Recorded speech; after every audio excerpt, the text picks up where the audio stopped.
Everyone, welcome back to our channel. ఈరోజు వీడియోలో to and for ఎలా యూజ్ చేయాలి, ఎక్కడ యూజ్ చేయాలి అనేది నేర్చుకుందాం. ఫస్ట్ వచ్చేసి టు అనేది ఎప్పుడు యూజ్ చేయాలంటే పీరియడ్ ఆఫ్ టైం, అంటే మనం టైమింగ్ ఇచ్చే ముందు కానీ ఇంకా ఈ టైం నుంచి ఈ టైం వరకు అని చెప్పే ముందు మనం టు అనేది యూజ్ చేయాలి. అండ్ ఫర్ ఎగ్జాంపుల్ ఏంటంటే I'm in the college 10 AM to 4 PM. అంటే ఇప్పుడు ఇక్కడ మనకి టైమింగ్ మెన్షన్ చేస్తున్నాం, అంటే ఈ టైం నుంచి ఈ టైం వరకు అనేది మెన్షన్ చేస్తున్నాం కాబట్టి అక్కడ మనం టు అనేది యూజ్ చేయాలి. అండ్ ఇంకొకటి ఏంటంటే ఇప్పుడు మనం ఈ ప్లేస్లో నుంచి ఇంకొక ప్లేస్కి వెళ్తున్నాం అన్నప్పుడు కూడా టు అనేది యూజ్ చేయాలి.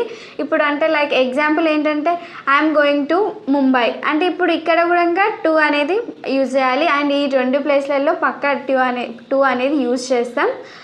అండ్ ఇప్పుడు ఫర్ వచ్చేసి ఎప్పుడు యూజ్ చేస్తాం అంటే ఫస్ట్ వచ్చేసి అంటే ఏదైనా ఫంక్షన్స్ అండ్ యూజ్ చేస్తున్నప్పుడు, అంటే ఇప్పుడు ఈ టేబుల్ ఉంది ఫర్ ఎగ్జాంపుల్, ఈ టేబుల్ దేనికోసం యూజ్ చేస్తాం అన్నది మనం మెన్షన్ చేయడం, అంటే I will use this table for studying అలా. ఓకే, నెక్స్ట్ వచ్చేసి ఏంటంటే ఇంకొకటి టాకింగ్ ఫర్ బెనిఫిట్స్, అంటే మనం బెనిఫిట్స్ గురించి మాట్లాడే ముందు కూడా ఫర్ యూజ్ చేస్తాం.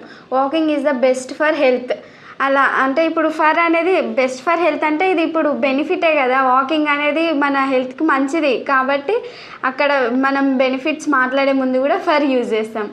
సో ఇవన్నీ ఇప్పుడు నేను చెప్పినవన్నీ మీకు యూజ్ అవుతాయి అనుకుంటూ థ్యాంక్స్ ఫర్ వాచింగ్.